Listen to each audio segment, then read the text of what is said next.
ഒരു കേഡ് റൈസ് ആട്ടോ ആക്കുന്നത്. ഈ ചൂടിന് പറ്റിയ റെസിപ്പിയാണ്. ഭയങ്കര ചൂടല്ലേ ഇപ്പോൾ. അതിന് ഞാൻ പൊന്നിയരി എടുത്തേക്കണം. പച്ചരിയും എടുക്കാം. 1 ഗ്ലാസ് പൊന്നിയരിക്ക് 2 ഗ്ലാസ് വെള്ളം ഒഴിച്ചിട്ട് കുക്കറിൽ വേവിച്ചെടുത്തു കേട്ടോ. കുറച്ച് നന്നായിട്ട് വേവണം കേഡ് റൈസിന് വേണ്ടിയിട്ട്. ഇതുപോലെ നല്ലപോലെ വേവിച്ചെടുത്തിട്ടുണ്ട്. എന്നിട്ട് ഞാൻ വെണ്ണയിലാണ് അതിന് വറുത്തിടുന്നത് കേട്ടോ. നല്ലെണ്ണയിലാണ് ശരിക്കും. ഇതൊരു സൗത്ത് ഇന്ത്യൻ റെസിപ്പിയാണല്ലോ. ശരിക്കും നല്ലെണ്ണയിൽ വറുത്തിടുന്നത്. വെണ്ണയിലാകുമ്പോൾ കുറച്ചും കൂടി ടേസ്റ്റ് ആയിരിക്കും. അതുകൊണ്ടാണ്. കടുക് ഇട്ടു, പിന്നെ ഉഴുന്ന്, തോരപ്പരിപ്പ്, കശുവണ്ടി, ഒരു പച്ചമുളക് കീറിയിട്ടായിട്ട് ഇടുന്നത്. വട്ടത്തിൽ മുറിച്ചിട്ടും ഇടാം. പിന്നെ ഇഞ്ചി ഇടുന്നുണ്ട്. വട്ടത്തിൽ മുറിച്ചിടുമ്പോൾ ചെറിയ മോൻ കഴിക്കുമ്പോൾ എരിയല്ല, അതുകൊണ്ടാണ് അങ്ങനെ ഇടുന്നത്.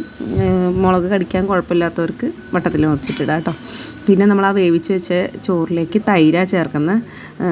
ഇത് ശരിക്കും പറഞ്ഞാൽ നമ്മൾ ട്രാവലൊക്കെ ചെയ്യുമ്പോൾ അതിൽ പരിപ്പാട്ടോ കാണുന്നത്. കടുവറുത്തയിലുള്ളത് ഞാനത് ഇളക്കിയായിരുന്നു കയ്യിലുണ്ട്. അതുകൊണ്ട് തന്നെ ചോറ് ഇളക്കുന്നത്.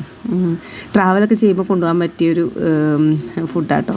എന്ന് വെച്ചാൽ നമുക്ക് തലേ ദിവസമൊക്കെ ആക്കി വയ്ക്കാം. തലേ ദിവസം ആക്കി വയ്ക്കുമ്പോൾ പാൽ ഒഴിച്ചിട്ട് കുറച്ച് മോരൊഴിച്ച് വെക്കണം, അല്ലെങ്കിൽ വല്ലാണ്ട് പുളിക്കും. ഇതിപ്പോൾ ഞാൻ അപ്പം തന്നെ എടുക്കാനായതുകൊണ്ട് ഞാൻ തൈര് തന്നെ ഒഴിക്കുന്നത്. അധികം പുളിയില്ലാത്ത തൈര് ഒഴിച്ചിട്ടുണ്ട്. എന്നിട്ട് ഉപ്പിട്ട് മിക്സാക്കി, പിന്നെ നമ്മൾ വറുത്തതും അതിലേക്ക് ഇട്ടു, കുറച്ച് മല്ലിയില ഇട്ടു, കുറച്ച് അനാറ് ഇട്ട് കൊടുക്കുന്നുണ്ട് കേട്ടോ. ഒരെണ്ണം മുഴുവൻ എടുത്തിട്ടില്ല, അനാറ് ഒരെണ്ണത്തിൻ്റെ പകുതിയുള്ളൂ.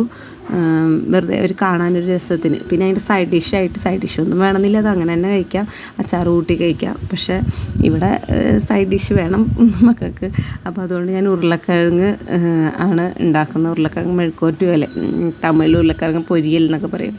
അപ്പോൾ ഞാൻ വെറുതെ ഭയങ്കര സിമ്പിളാണ്. മഞ്ഞൾപ്പൊടി, മുളക് പൊടി, ഉപ്പ് ഇട്ടിട്ട് ഉരുളക്കിഴങ്ങ് ആദ്യം ആവശ്യത്തിന് വെള്ളമൊഴിച്ച് വേവിച്ചെടുക്കുക. കുറച്ച് കുരുമുളക് പൊടിയും കൂടി ഞാൻ ഇട്ട് കൊടുക്കുന്നുണ്ട്. എന്നിട്ട് അത് അടച്ചു വെച്ച് വേവിച്ചിട്ട് വെളിച്ചെണ്ണ ഒഴിച്ചിട്ട് എടുക്കുക. സാധാരണ നമ്മൾ ആക്കണമല്ലോ. നമ്മൾ കൊണ്ടുപോകാനാണെങ്കിൽ നല്ല ക്രിസ്പി ആയിട്ട് എടുക്കണം കേട്ടോ.